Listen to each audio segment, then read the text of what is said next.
Dear छात्रों, यदि आप इस वीडियो पर आए हैं तो बिल्कुल 101% सही वीडियो पर आप आ चुके हैं, क्योंकि आज की इस वीडियो में कक्षा 9वीं विषय विज्ञान का आपका जो 20 सितंबर को होने वाला है, बिल्कुल आपको देखिए 75 अंकों वाला क्वेश्चन पेपर और एक ही वीडियो पर यहाँ पे आपको फुल सोल्यूशन इस वीडियो पर मिल जाएगा। देखिए, अगर बात करें तो यहाँ पे आपके इस क्वेश्चन पेपर में आपके 23 क्वेश्चन हैं।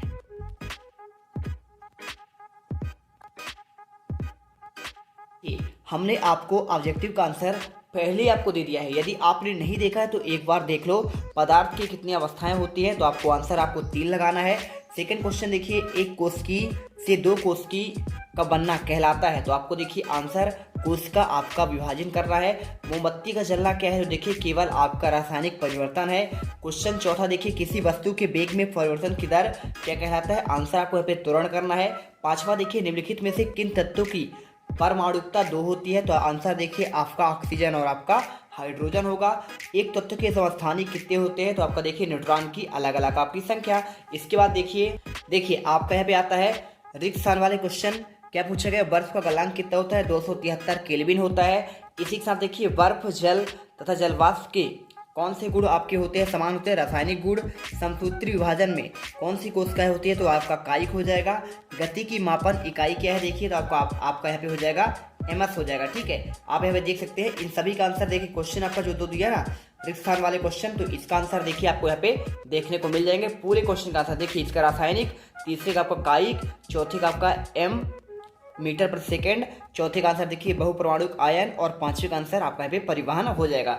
इसके बाद देखिए आपका यहाँ पे सही जोड़ी आता है। इसके अगर मैं आंसर की बात करूं तो आपको देखिए आंसर आपको यहाँ पे ये मिल जाएगा। ठीक है, ये आपका आंसर पूरा लगा हुआ है। आप चाहो तो यहाँ से कर लो, कोई दिक्कत नहीं, जहां से आपका मन करे कर लीजिए। इसके बाद देखिए आपका आता है एक वाक्य फिर एक शब्द में आपका उत्तर पूछा गया है।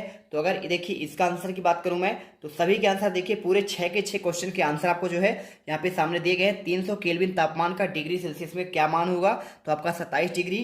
और वह विलयन जिसमें विलेय पदार्थ की मात्रा संतृप्त स्तर से कम होती है, असंतृप्त। और कोशिका सिद्धांत वाले वैज्ञानिक का नाम क्या है, स्लीडन एवं सॉन हो जाएगा। और लाल रुधिर कणिकाओं का जीवन काल कितने दिन होता है, तो आपका 120 दिन। एक गाड़ी का ओडोमीटर किसका मापन करता है, तो आपका चली गई दूरी का। और एवोगैड्रो संख्या का मान क्या होता है, तो 6 पॉइंट देखिए आपका ये आपका सही आंसर हो जाएगा। अगर चाहो तो आपका आंसर यहाँ भी आपका लिखा गया है। ठीक है, तो चाहो तो आप यहाँ से कर लीजिए। इसके बाद देखिए सत्य असत्य वाले क्वेश्चन का आंसर आपको ये दिया गया है। गैसीय अवस्था में कणों की गति अनियमित और अत्यधिक तीव्र होती है, आपका सत्य होगा। मिश्रण एक अधिक अनिश्चित पदार्थ मिले होते हैं, आपका सत्य है। कोशिका का जीवन का संरचना और आपका कार्यात्मक इकाई नहीं है, तो आपका असत्य हो जाएगा। वेग में परिवर्तन की दर आपका क्या औसत वेग कहलाता है, असत्य है। और कैल्शियम पर परमाणु द्रव्यमान क्या आपका 40 होता है, आपका सत्य है। रक्त और प्लाज्मा संवहनी संयोजी ऊतक है, आपका ये सत्य होगा। तो आप देखिए यहाँ पे आंसर आपको ये पूरे मिल जाएंगे।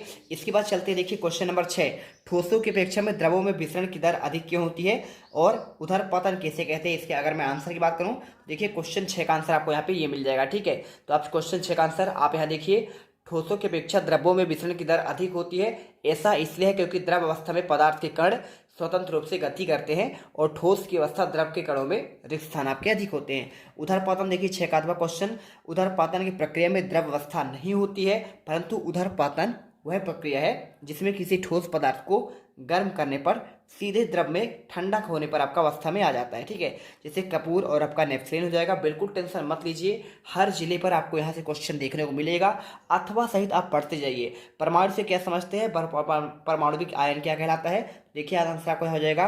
परमाणु होता है वह कण जिसे छोटे कण में विभाजित ना किया जा सके। यदि आप चाहते हैं इसका PDF, तो आपको टेलीग्राम इस वीडियो के कमेंट बॉक्स में दिया है, जाकर डाउनलोड कर दीजिए। इसके बाद देखिए आपका यहाँ पे परमाणविक आयन आपका हो गया। यहाँ पे देखिए आपका ये हो जाएगा, बहुपरमाणविक आयन की बात कर रहा है, तो आंसर देख लीजिए आपका ये है। ठीक है, इससे आपका बहुपरमाणविक आयन, परमाणु के समूह नेट पर विद्यमान आवेश आपका होता है, बहुपरमाणविक आयन होता है। ठीक है, जैसे उदाहरण आपका लिखा है अमोनियम NH4। सल्फेट आपका हो जाएगा। 8वां देखिए, गर्मी में हमें किस प्रकार कपड़े पहनने चाहिए, ये क्वेश्चन आपका पूछा गया है। सिंपल सा क्वेश्चन है, देखिए आपको यहाँ पे मिल जाएगा। 2 या 2 से अधिक धातुओं के समांगी मिश्रण को मिश्र धातु कहते हैं। ठीक है, ये कर लीजिए। मिश्रण और देखिए यौगिक में आपका अंतर पूछा गया है, तो अगर देखिए यहाँ का आपका जो गर्मियों वाला क्वेश्चन है ना, इसका आंसर देखिए आपका यहाँ पे ये था, तो आप इसे कर लेना। और इसके बाद देखिए क्वेश्चन आपका पूछा गया है मिश्रण और यौगिक में अंतर पूछा गया है। सिंपल सा क्वेश्चन है, कोई दिक्कत है नहीं। तो आपका देखिए मिश्रण और यौगिक में अंतर आपका यह हो जाएगा, दो से अधिक पदार्थों के द्वारा बिना रासायनिक क्रिया के निर्मित पदार्थ को मिश्रण कहते हैं। और यह दो या दो से अधिक तत्वों की रासायनिक क्रिया की फलस्वरूप निर्मित पदार्थ आपका यौगिक कहलाता है। इसमें घटकों के गुण विद्यमान होते हैं और इसमें गुण देखिए सदैव आपका भिन्न होता है। इसके बाद देखिए तत्व और यौगिक में अंतर पूछा गया है, तो इसका आंसर आपका यहाँ पे ये मिल जाएगा। देखिए तत्व एक ही प्रकार के परमाणु से बने होते हैं, जबकि यौगिक विभिन्न तत्वों के आपके बने होते हैं। तत्व को विभाजित कर कोई तथा तत्व प्राप्त नहीं होता है, और यौगिक को विभाजित करेंगे तो आपको तत्व मिलेगा। ठीक, कई सारे तत्व मिलकर यौगिक बनाते हैं। इस प्रकार आपको आंसर करना था। क्वेश्चन देखिए 10वां, कोलाइडी विलयन के आपके दो गुण पूछा गया है। तो अगर मैं इसके आंसर की बात करूं तो देखिए पहला आपका हो जाएगा, ये विषमांगी होते हैं और कोलाइडी कण धनावेशित और ऋणावेशित हो सकते हैं। ठीक है, इसके बाद देखिए आपका यहाँ पे पूछा गया है सांद्रता को आपको परिभाषित करना है। तो क्वेश्चन देखिए 10वां का आंसर कैसे लिखेंगे, आपको यहाँ पे मिल जाएगा, रसायन विज्ञान में किसी विलयन की सांद्रता उस विलयन के एकक आयतन में उपस्थित पदार्थ की मात्रा के रूप में परिभाषित करता है। इसके बाद क्वेश्चन देखिए 11वां, जाइलम व फ्लोएम में आपको अंतर लिखना है। सिंपल सा क्वेश्चन है। देखिए जाइलम की कोशिका मृत होती है, जबकि फ्लोएम की कोशिका आपका जीवित होती है। और जाइलम गुणित खनिज का स्थानांतरण करती है, जबकि फ्लोएम खाद्य पदार्थों का स्थानांतरण करती है।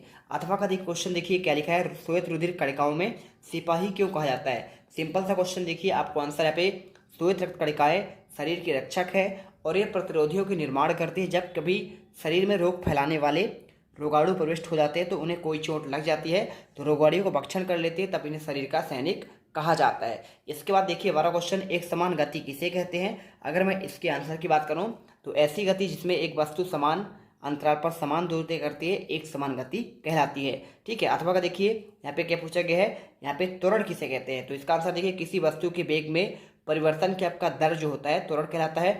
इसका मात्रक प्रति मीटर सेकंड यानी मीटर देखिए प्रति सेकंड स्क्वायर होता है, तथा यह एक सदिश राशि है। ठीक है, इसके बाद देख लीजिए गति का प्रथम नियम पूछा गया है। तो गति का देखिए प्रथम नियम क्या होता है, प्रत्येक पिंड तब तक अपनी विरामावस्था में अथवा सरल रेखा में एक समान गति अवस्था में रहता है जब तक कोई उस पर बाह्य बल न लगाया जाए। तो इसे देखिए जड़त्व का नियम भी कहते हैं। और अथवा का देखिए संवेग संरक्षण का आपको नियम पूछा गया है।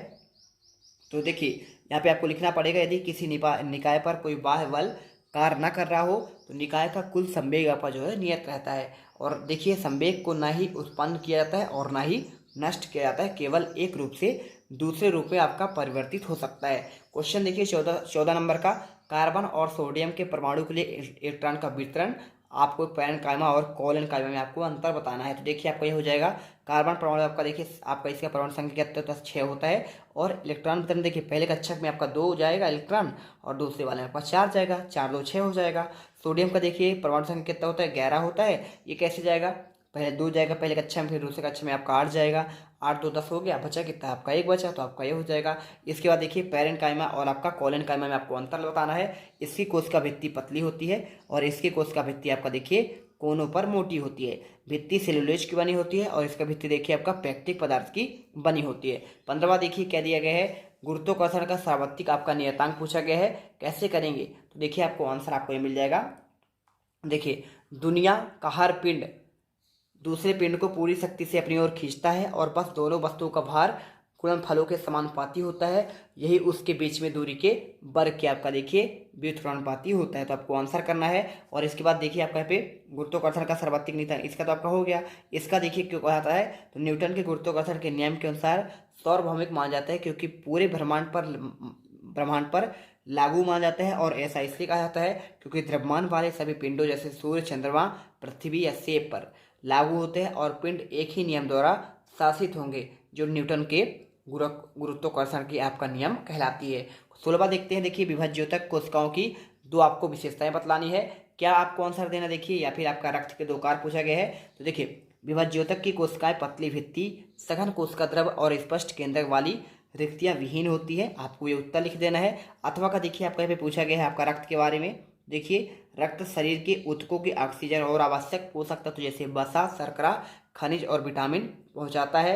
रक्त कार्बन डाइऑक्साइड को फेफड़े तक ले जाता है और रक्त देखिए अपशिष्ट उत्पादों को शरीर से बाहर निकालने के लिए भी किडनी तक ले जाता है। तो ये आंसर हो गया। संसूत्री विभाजन किसे कहते हैं। तो देखिए आपको आंसर लिखना है, संसूत्री विभाजन ऐसे विभाजन जिनमें बनने वाली पुत्री कोशिकाओं में गुणसूत्रों की संख्या मात्र कोशिकाओं के समान हो, उसे कहते हैं समसूत्री विभाजन। बर्फ का टुकड़ा जल पर क्यों तैरता है, ये क्वेश्चन आपको पूछा गया है। तो बर्फ पानी पर इसलिए तैरता है क्योंकि बर्फ का घनत्व पानी के घनत्व से कम होता है। जब बर्फ का टुकड़ा पानी में डाल दिया जाता है तो उसका भार उसके द्वारा हटाए गए भार के आपके भार से कम होता है। ठीक है, इसके बाद देखिए आपका यहाँ पे क्वेश्चन, आपका जो अगला क्वेश्चन देखिए आपका दिया गया है 18वां। इसमें देखिए क्या पूछा गया है, अंतः प्रद्रव्य जलिका के 3 कारक पूछा गया है। तो देखिए आपको आंसर कैसे लिखना है। खुरदुरी अंतर्द्रव्य जलिका के ऊपर राइबोसोम पाए जाते हैं जो प्रोटीन संश्लेषण का कार्य करते हैं। और इसी के साथ देखिए चिकनी अंतर्द्रव्य जलिका एसियर वसा और लिपिड अणुओं को बनाने में सहायता करती है। और कोशिका द्रव्य में विभिन्न क्षेत्रों में मध्य कोशिका गर्भ के लिए देखिए केंद्रक के मध्य आपका मुक्ता प्रोटीन के परिवहन के लिए नलिका के रूप में कार्य करता है। इसके बाद देखिए आपका यहाँ पे अमीबा में भोजन कैसे प्राप्त करता है। तो देखिए आपको आंसर आपको यहाँ पे मिल जाएगा। अमीबा एंडोसाइटिस प्रक्रिया द्वारा बाह्य वातावरण में अपना भोजन प्राप्त करता है और इसकी प्लाज्मा झिल्ली के अंदर मुड़कर कप के आकार का गड्ढा बना लेती है जिसमें भोजन प्रवेश कर जाती है। इसके बाद यह खाद्य धानी के रूप में आपका ले लेता है। इसके बाद देखिए माइटोकॉन्ड्रिया कोशिका का बिजली घर क्यों कहा जाता है। तो देखिए माइटोकॉन्ड्रिया में एंजाइम होते हैं जो भोजन पदार्थों को ऑक्सीकरण करके ऊर्जा का आपका निर्माण करते हैं। एटीपी के रूप में एकत्र होती है और ऊर्जा बहुत सी जैविक प्रक्रियाओं में काम आती है। अतः माइटोकॉन्ड्रिया को ऊर्जा का यहाँ पे बिजली घर कहा जाता है। अथवा क्वेश्चन देखिए आपको यहाँ पे कोशिका को जीवन की संरचनात्मक और आपका क्रियात्मक इकाई क्यों कहा जाता है। तो अगर मैं इसके आंसर की बात करूं तो देखिए आपको यहाँ पे ये आपको मिल जाएगा।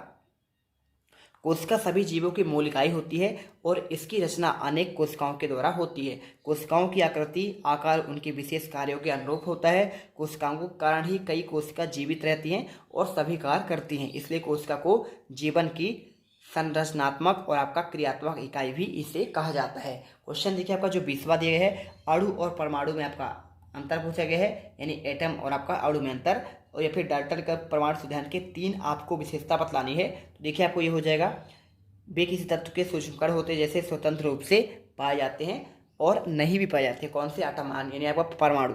अणु देखिए ये एक समूह होता है जो एक बंधन द्वारा साथ आते हैं और इसके अलावा किसी यौगिक की सबसे छोटी इकाई भी होती है। ठीक है, यानी अगर तोड़ा जाए किसी यौगिक को तो यहाँ पे आपका सबसे छोटा इकाई आपका यहाँ पे अणु होता है। और अगर अणु तोड़ेंगे तो आपका यहाँ पे परमाणु मिलेगा। वे स्वतंत्र रूप से अस्तित्व में भी हो सकते हैं और नहीं भी। ठीक है, और ये स्वतंत्र अवस्था में आपका मौजूद होते हैं। ठीक है, इस प्रकार आपको लिखना है। इसके बाद देखिए 20 का क्वेश्चन आपको यहाँ पे देखिए डाल्टन के आपका परमाणु आपका जो आपका नियम है ना, इस पर आपका 3 बताने हैं। देखिए परमाणु सिद्धांत के 3 विशेषता। तो देखिए पहला आपका हो जाएगा, परमाणु को विभाजित नहीं किया जा सकता।